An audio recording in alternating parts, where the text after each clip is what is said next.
Caleb here with Green Source LBC for another quick thought. Today is going to be a big one. This afternoon, I should say, is about 6:30. It's been a long day, but I felt like I needed to talk to y'all about something that y'all are probably all having problems with, and that is employees. That is getting the right employee there, how to keep them there, how to attract the right type of employee.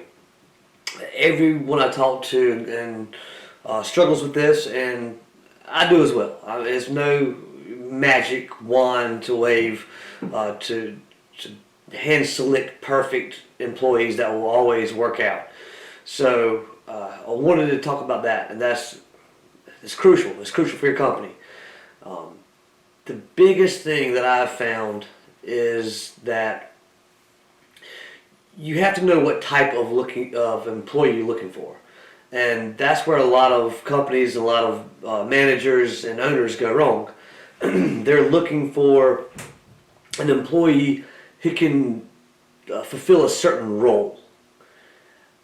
They want them to either be able to drive a truck, they want them to be able to mow grass or edge, use a string trimmer, maybe put down pavers, do irrigation, whatever the case may be. They're looking for that one person that's going to fulfill a role. The problem is they're not thinking of what that one person is also looking for. You're not the only landscape company. You may not be the biggest. Most likely you're not the biggest company. I've always said I don't want to be the biggest, I just want to be the best. But they have other options. They have people out there that are constantly hiring, and they may be hiring at a higher rate. And so you can't use that as your solution. You can't say, okay, well, I'm just going to pay more for the employee. It can wreck your company doing it that way. You may not be able to afford that. What you have to ask yourself, though, is what do you have that's going to attract that type of employee, and what is also going to retain that employee? Have him there for a week and him realizing that it's not the place for him is worthless, is pointless. So you have to figure out what type of employee you want and what is going to keep him there. What do you have that attracts him there? One thing I want you to do is change the way you look at what type of employee that you're going after. I understand it gets busy and you need somebody I need somebody to be able to drive this truck, or I need somebody to put their butt on a seat in a lawnmower and cut grass. That's the problem. You need to be looking for a type of person, not necessarily for someone to fulfill a type of job. And to be able to do that, you have to figure out what your company is. What type of company are you? You have to have a culture. And that's that's probably a word that a lot of people don't want to hear. They don't understand what building a culture means. And they say, oh, it's a culture, it's whatever. Yeah, our culture is to be the best. Our culture is to have a good company. You have to take a really hard look at yourself and a look at the way that you run things and ask yourself, is this a company that I would want to work for? And you have to be willing to fix that. You have to take a step back and say, look, I wouldn't want to come here for minimum wage either. I wouldn't come here for $9 an hour, $10 an hour, or even $17, $18, $19, $20 an hour. You have to look at your culture. What have you built that is going to attract that person to want to come work for you, even at a lower price? Say, you know what, it's not as much money, but the culture of this company is something I want to be a part of. I see where this company is going in the future. I want to be a part of that. I see how they're treating their employees. I want to be a part of that. A lot of these guys jump from jobs to jobs. They've probably worked for several landscape companies before, and you may be looking at them and saying, okay, well, that guy's got experience. I want that guy. Well, all he's doing is moving from job to job to get the next 50-cent raise. His experience may not be good ones. The way you do things, the way you want things done may not be the way that guy's been trained.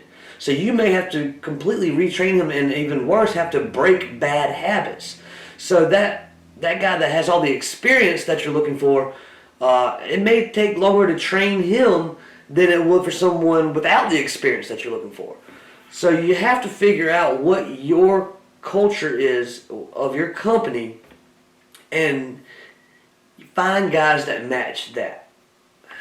I've been doing this for a long time, and I still have a decently high turnover rate, especially with maintenance.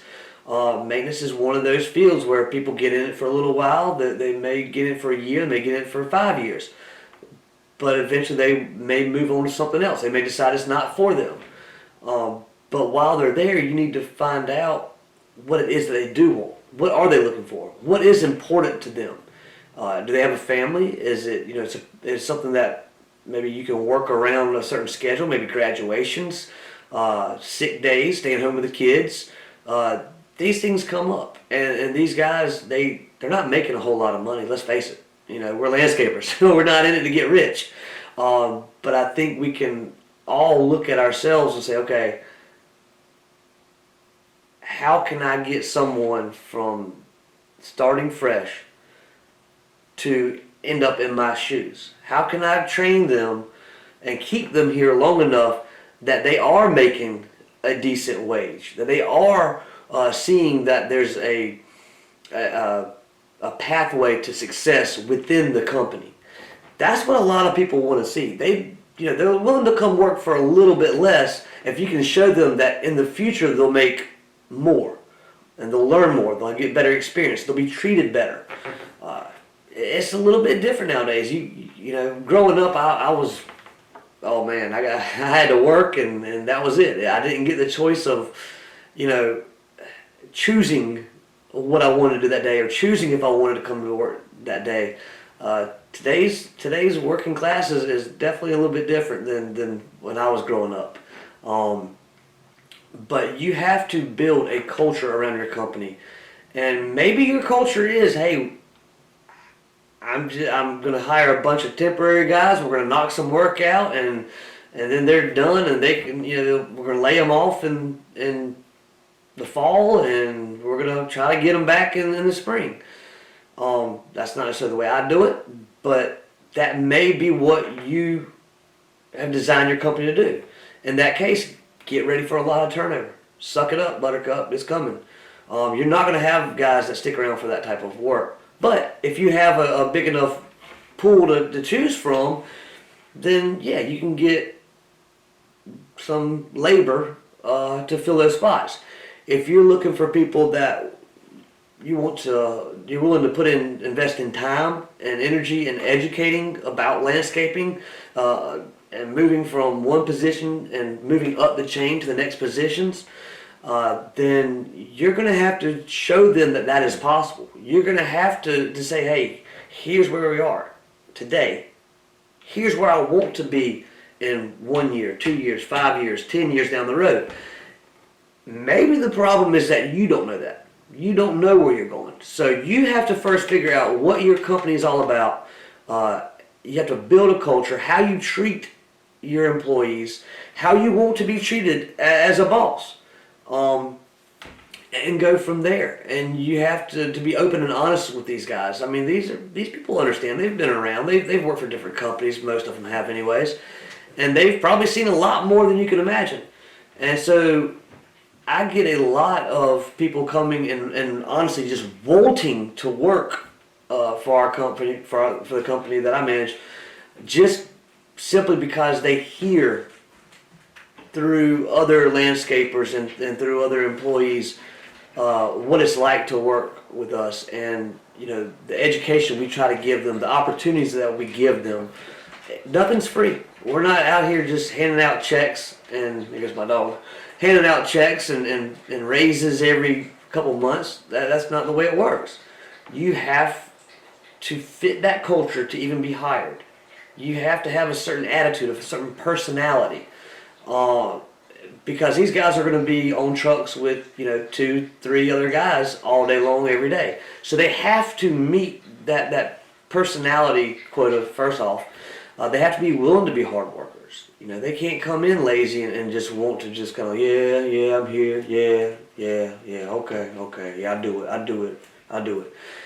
You want guys that show the initiative of wanting to move up, and you want to show them a path to moving up. You can't just say, hey, if you work hard, you can be where I'm at. Well, that's not good enough. They've worked hard probably for a very long time, and they're not where you're at. They want to see your company lay out steps to how you get raises, how you get promotions, how do you get to where you're at. So if they choose to follow those paths, then they can move up. If they're comfortable making $9, $10 an hour and running a string trimmer, then that's fine. That's their choice. But you want everybody to know that they have the opportunity to move up. And that means a lot more than usually that 50-cent raise or that 50-cent difference that some other companies offering. Because they probably know that's where they're going to stay for a very long time.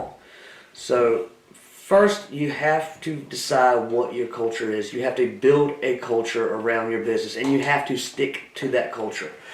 Then, I'm not going to lie, it's going to be hard. There's still turnover, no matter what. Guys will promise you the world and not show up on time.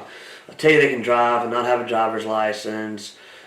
Say they don't do drugs and end up drinking and stuff on the job, and you have to get rid of them, or they end up fighting, or whatever the case may be. Things happen. These guys aren't usually rocket scientists that all of a sudden decide they want to be a landscaper. These are guys that grew up like we did, kind of rough and not afraid to put some hard work in, but they also play hard. So you got to understand that, but you want to show them a path to a better life. And that path to a better life is with your company.